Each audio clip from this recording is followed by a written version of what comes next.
Guys, napansin ko dito sa wiper ko to. Tawag doon yung karaang araw kasi malakas yung ulan. Ngayon nung inano ko yung mabilisan na parang hindi siya nagana, putol-putol. Ngayon binaklas ko guys. Ito nakita ko. Parang putik na, may putik na yan. Hindi ko lang nakuhanan kanina eh. Ano na to guys? Dito. Pwede na tamnan ng munggo. Dami ng putik na nalinisan ko na. Madali na naman baklasin to eh. Nakabito dito. May ano yan. May nut. Na yan, number 14. Ito lang naman, tanggalin nyo. Tapos, pag ginugot, ito, hugutin nyo lang ito. Hugutin nyo lang guys. Ayan na, malinisan niya. Tingnan nyo. Hugutin ko na kasi nabiguan kanina. So, kailangan din pala natin linisan to kasi pag minsan nagluloko yung wiper, akala natin sirat na yung motor. Ito yung motor. Yung pala dito, puno na ng dumi.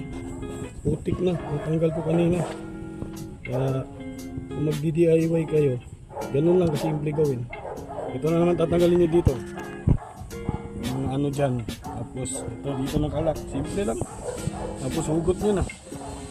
Yan lang guys. Para sa mga para sa mga ma-encounter ng ganong problema na na-encounter ko. At least alam nyo. Ito linisin nyo lang to. Kasi titigas talaga kasi may lupa na eh. Ibalik na natin yung yung nanggalan natin maglinis ng wiper. Ito lang kasimple guys. Salpak na lang ulit yan. Ito guys. Salpak nyo sa kabila. Salak eh.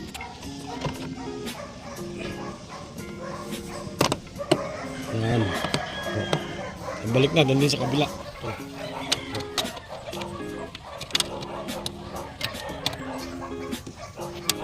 Yan, di kabalik na. Yan, nalagyan.